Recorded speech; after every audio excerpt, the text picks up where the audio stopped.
মুখরোচক কিছু খেতে ইচ্ছে করলে ঝটপট বাড়িতে তোমরা এটা বানিয়ে নিতেই পারো। এটা বানানো একেবারেই সোজা, আর ঘরে থাকা উপকরণ দিয়েই তোমরা এটা বানিয়ে নিতে পারো। কাঁচা আলু গ্রেট করে আর ডিম সেদ্ধ দিয়ে আমি এটা বানিয়েছি। তোমরা ভিডিওটা শেষ পর্যন্ত দেখো, খুব কম খরচের মধ্যেই এটা বানানো হয়ে যাবে। এই জন্যে আমি দুখানা আলু নিয়ে নিয়েছি। আলু দুটোকে আগে থেকে ভালো করে ধুয়ে রেখেছি। এবার আলুর খোসাটাকে ছাড়িয়ে নিলাম। এবারে এই আলুটাকে আমি গ্রেট করে নিচ্ছি। একটা গ্রেটারের সাহায্যে এটাকে গ্রেট করে নেব। তোমরা যে যেমন পরিমাণ বানাবে সেই অনুযায়ী আলুটা দেবে। গ্রেট করা আলুটাকে আমি এবার 2-3 বার ভালো করে জল দিয়ে ধুয়ে নেব। আলুর ভেতর অনেক স্টার্চ থাকে, 2-3 বার ধুয়ে নিলে পরে স্টার্চটা বেরিয়ে যাবে। ভালো করে 2-3 বার জলটা চেঞ্জ করে করে আমি ধুয়ে নিচ্ছি। দেখো কত সাদা সাদা রঙের ফেনা বেরোচ্ছে। 2-3 বার জলটা চেঞ্জ করে দেওয়ার পরেই জলটা বেশ পরিষ্কার হয়ে গেছে। দেখো এবার আমি এই জলের ভেতরে আলুর কুচিগুলোকে ভিজিয়ে রাখবো। এবারে আমি 4টে ডিম সেদ্ধ করে নিয়েছি। এবার ডিম সেদ্ধগুলোকে আমি 4 ভাগে ভাগ করে নিচ্ছি। তোমরা ইচ্ছে করলে এটা অর্ধেক করেও করতে পারো। আমি এটা 4টে করে ভাগ করে নিচ্ছি। সমস্ত ডিমগুলোকে আমি এইভাবে কেটে নেব। যে যেমন পরিমাণ বানাবে সেই পরিমাণে ডিম সেদ্ধগুলো করে নেবে। একটা ডিম থেকে 4টে চপ হবে। এবার ডিম সেদ্ধগুলোর ওপরে আমি দিয়ে দিচ্ছি সামান্য একটুখানি লবণ আর একটুখানি গোলমরিচের গুঁড়ো ছড়িয়ে দিচ্ছি। তাতে সুন্দর একটা টেস্ট আসবে। যখন ভাজবো তখন খুব সুন্দর একটা টেস্ট আসবে। এবারে আমি যে আলুগুলোকে কেটে জলের মধ্যে ভিজিয়ে রেখেছিলাম সেই আলুগুলোকে হাত দিয়ে ভালো করে চিপে চিপে জল ঝরিয়ে, একেবারে চিপে জল ঝরিয়ে একটা থালার মধ্যে রেখে দিচ্ছি।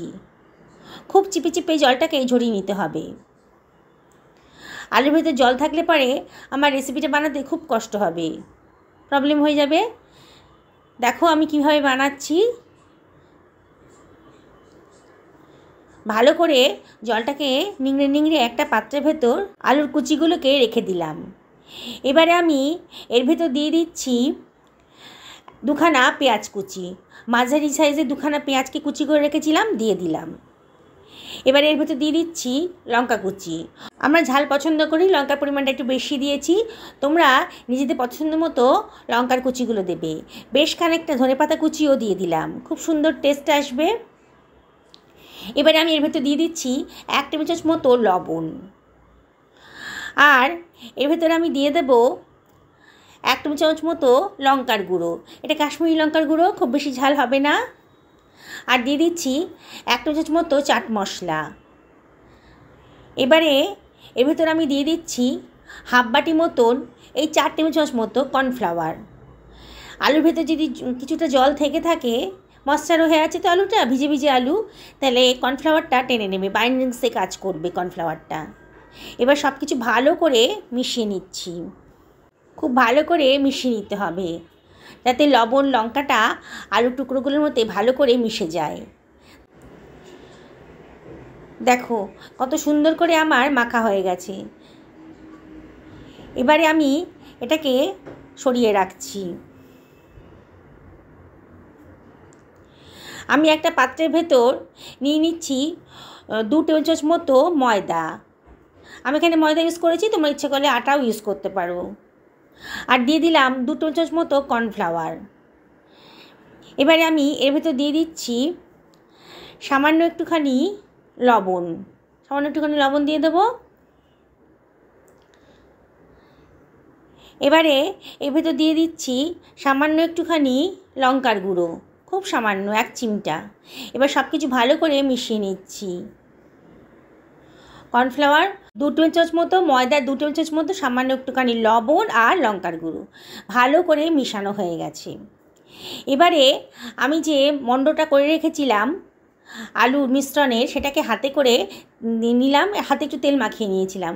হাতে করে নিয়ে একটু চ্যাপটা করে তার ভেতর দিয়ে দিচ্ছি 1 টুকরো ডিম, দিয়ে ওপর থেকে আবার খানিকটা আলুর মণ্ড দিয়ে দিলাম। দিয়ে ডিমটাকে ভালো করে মুড়িয়ে নিলাম যাতে ডিমের কোনো অংশ বাইরে থেকে না দেখা যায়। আলু মাখা মণ্ডটার ভেতরে ডিমটা ঢুকিয়ে দিয়েছি। এইবারে কর্নফ্লাওয়ার আর ময়দার মিশ্রণটার ভেতর একটু গড়িয়ে নিচ্ছি। দেখো কিরম করে করছি। যাতে ডিমটা না ফাটে। দেখো কীভাবে আমি বড়াগুলোকে বা চপগুলোকে বানিয়ে নিলাম। ডেভিলি বলো আর ডিমের বড়াই বলো, এইভাবে কিন্তু বানানো খুবই সোজা।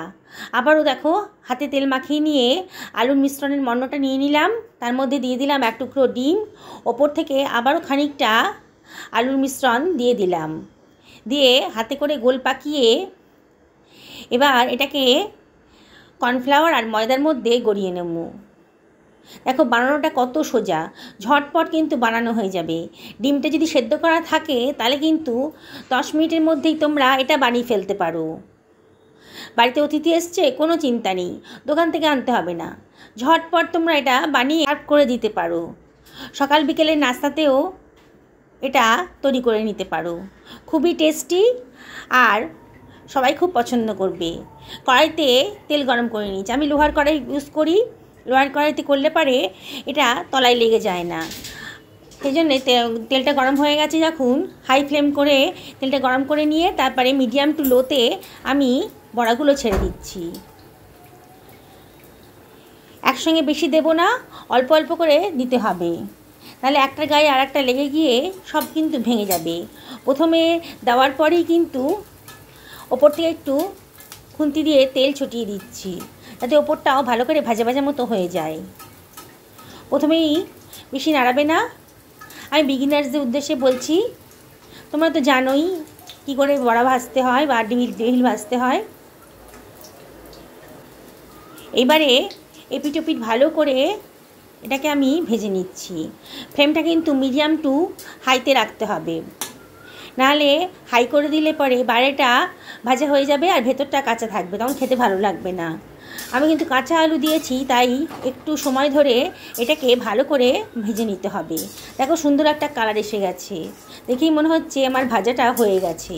এবার একটা ছাঁকনি দিয়ে তেলটাকে ঝরিয়ে নিয়ে আমি এগুলোকে তুলে নিচ্ছি। দেখো বন্ধুরা কত ঝটপট এটা তৈরি হয়ে গেল। বাকি বড়াগুলোকেও আমি এইভাবেই ভেজে নেব। বন্ধুরা রেসিপিটা ভালো লাগলে পরে একটা লাইক করে দিও আর শেয়ার করো বন্ধু বান্ধব আত্মীয় স্বজনের সাথে, আর কমেন্ট করে জানিও কেমন লাগলো তোমাদের। আর যেসব বন্ধুরা আজকে আমার চ্যানেলে নতুন তাদেরকে আমি রিকোয়েস্ট করব আমার চ্যানেলটা সাবস্ক্রাইব করার জন্যে, আর যদি তোমরা ফেসবুক থেকে দেখো তাহলে আমি রিকোয়েস্ট করব আমার পেজটা ফলো করার জন্যে। দেখো বাকি বড়াগুলোও কিন্তু আমি একইভাবে ভেজে নিচ্ছি। একটু সাবধানে নাড়াতে হবে প্রথমের দিকে, কাঁচা অবস্থায় বেশি নাড়াচাড়া করলে বড়াগুলো কিন্তু ফেটে যেতে পারে। দেখো এবারও লাল লাল হয়ে গেছে বড়াগুলো, কত সুন্দর দেখতে লাগছে। এবারও আমি তুলে নিচ্ছি, তেলটা ঝরিয়ে নিয়ে তুলে নিচ্ছি। এইভাবে বাকি বড়াগুলো একইভাবে ভেজে নেব। আমি প্লেটের ওপর একটা টিস্যু পেপার রেখে দিয়েছি, বড়াগুলোকে আমি টিস্যু পেপারের ওপর রাখছি। এক্সট্রা তেলটা টিস্যু পেপারে শুষে নেবে, তেল খাওয়া তো বেশি ভালো না। এইভাবেই সমস্ত বড়াগুলোকে আমি টিস্যু পেপারের ওপর খানিকক্ষণ রেখে দেব। দেখো বন্ধুরা ঝটপট কেমন রেডি হয়ে গেছে। এবার টমেটো সস আর কাসুন্দির সঙ্গে এটাকে আমি পরিবেশন করে দিচ্ছি। দেখো কত সুন্দর দেখতে লাগছে। দোকান বাজারে কিনে খাওয়ার থেকে বাড়িতে বানানো কিন্তু অনেক সোজা, আর এটা হেলদিও বটে। আমি একটা ভেঙে দেখাবো তোমাদেরকে। দেখো ভেতরটা কত সুন্দর হয়েছে, বাইরেটা মচমচে আর ভেতরেও কিন্তু একেবারে ভাজা হয়ে গেছে। বাড়িতেই যদি বানাতে পারো তাহলে দোকান থেকে কেন কিনে খাবে। বাড়িতেই বানিয়ে দেখো, দারুণ টেস্ট হয়েছে, দেখেই কিন্তু লোভ লেগে যাবে। সকলে ভালো থাকো এই কামনাই করি।